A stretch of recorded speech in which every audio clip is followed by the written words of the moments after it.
बहुत पुरानी बात है। किसी नगर में राजेश नाम का एक नवयुवक रहता था। उस बेचारे के माँ बाप की मृत्यु हो चुकी थी।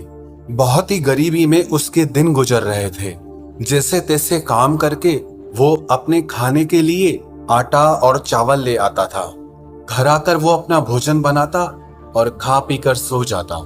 उसकी जिंदगी ऐसे ही संघर्षों से गुजर रही थी। एक के बाद एक मुसीबत उसकी जिंदगी में लगी ही हुई थी। एक दिन उसने अपने खाने के लिए 4 रोटियां बनाई।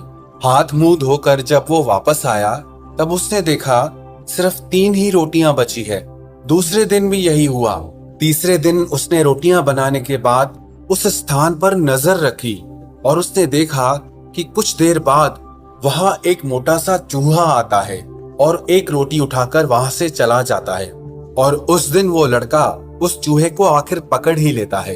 वो चूहा बोला, भैया मेरी किस्मत का क्यों खा रहे हो? मेरे हिस्से की चपाती मुझे ले जाने दो। तो राजेश बोला, तुम्हें अगर ये रोटी ले जाने दी तो मेरा पेट कैसे भरेगा?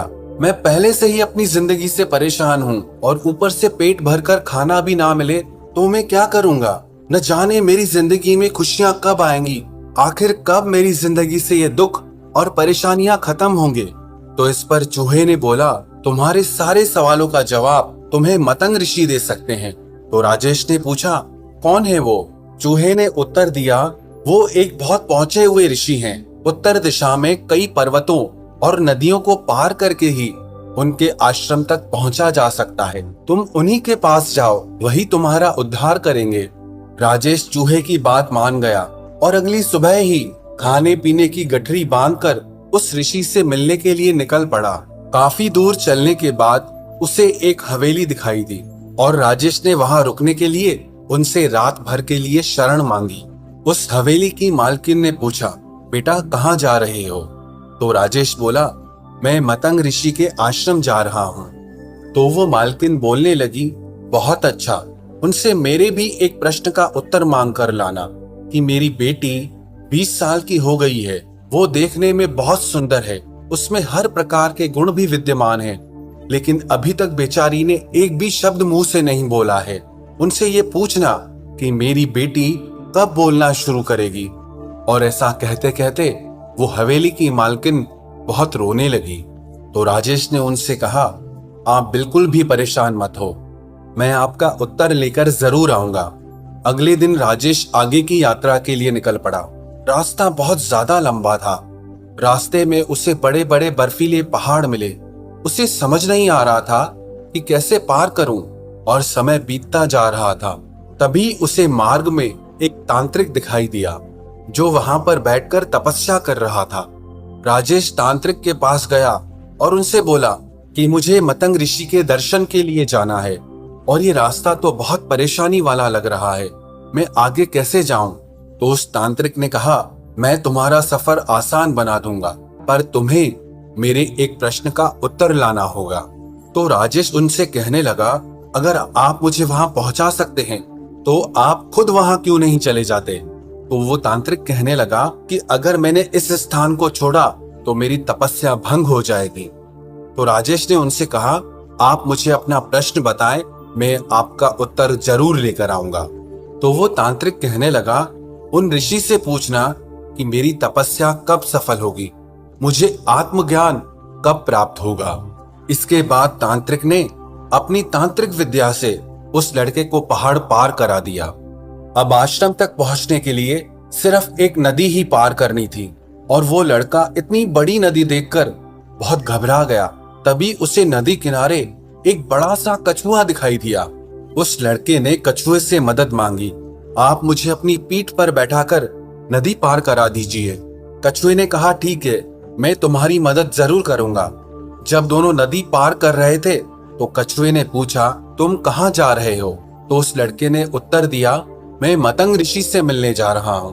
तो कछुआ कहने लगा, ये तो बहुत अच्छी बात है, क्या तुम मेरा एक प्रश्न उनसे पूछ सकते हो? तो राजेश ने बोला, हाँ, मैं उनसे आपके प्रश्न का उत्तर जरूर लेकर आऊंगा। तो वो कछुआ कहने लगा, मैं एक असाधारण कछुआ हूँ जो समय आने पर ड्रैगन बन सकता है। मैं 500 सालों से इसी नदी में हूँ और ड्रैगन बनने की कोशिश कर रहा हूँ। लेकिन मैं कब ड्रैगन बनूंगा, इस प्रश्न का उत्तर तुम उनसे पूछ कर आना। नदी पार करके कुछ दूर जाने पर मतंग ऋषि का आश्रम दिखाई देने लगा।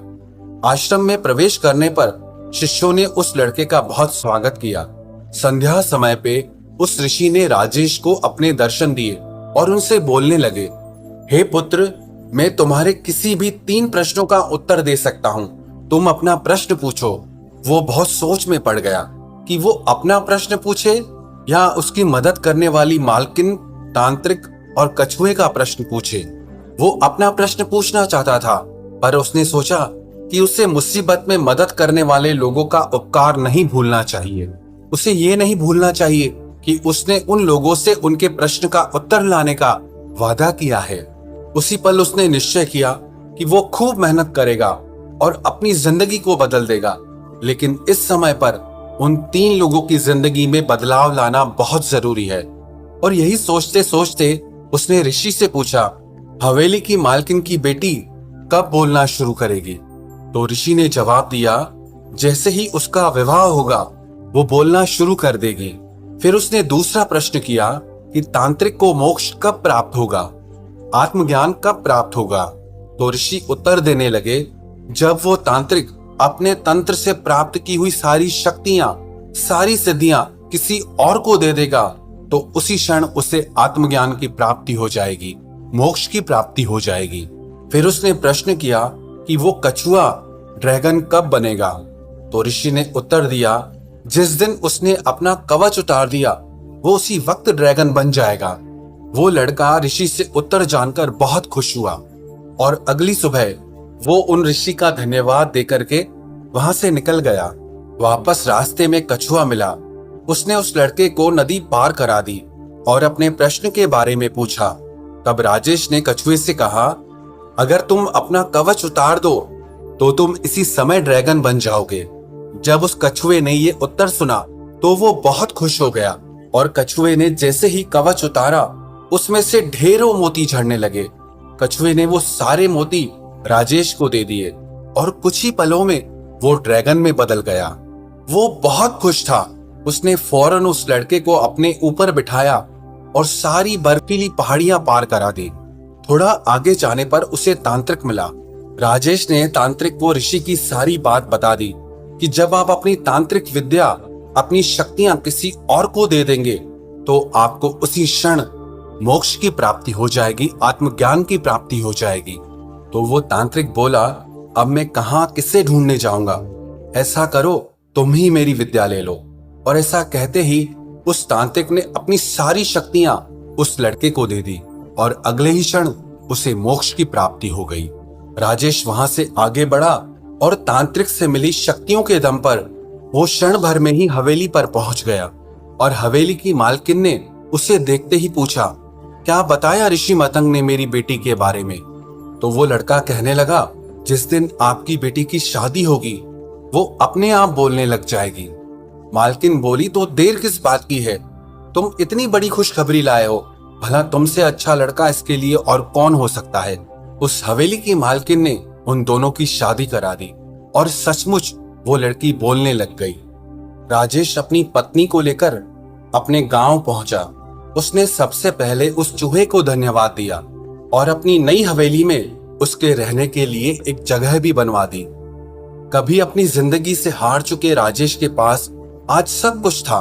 धन दौलत था, परिवार था, ताकत थी। उसने सब कुछ प्राप्त कर लिया था क्योंकि उसने अपने प्रश्न का त्याग कर दिया था और दूसरों के बारे में सोचा था। ये जिंदगी भी ऐसी ही है। कई बार जब हम अपना स्वार्थ छोड़कर किसी दूसरे की मदद करते हैं, किसी और का भला करते हैं, तो वो कुदरत, वो प्रकृति हमें उस भलाई का बदला 100 गुना करके लौटाती है।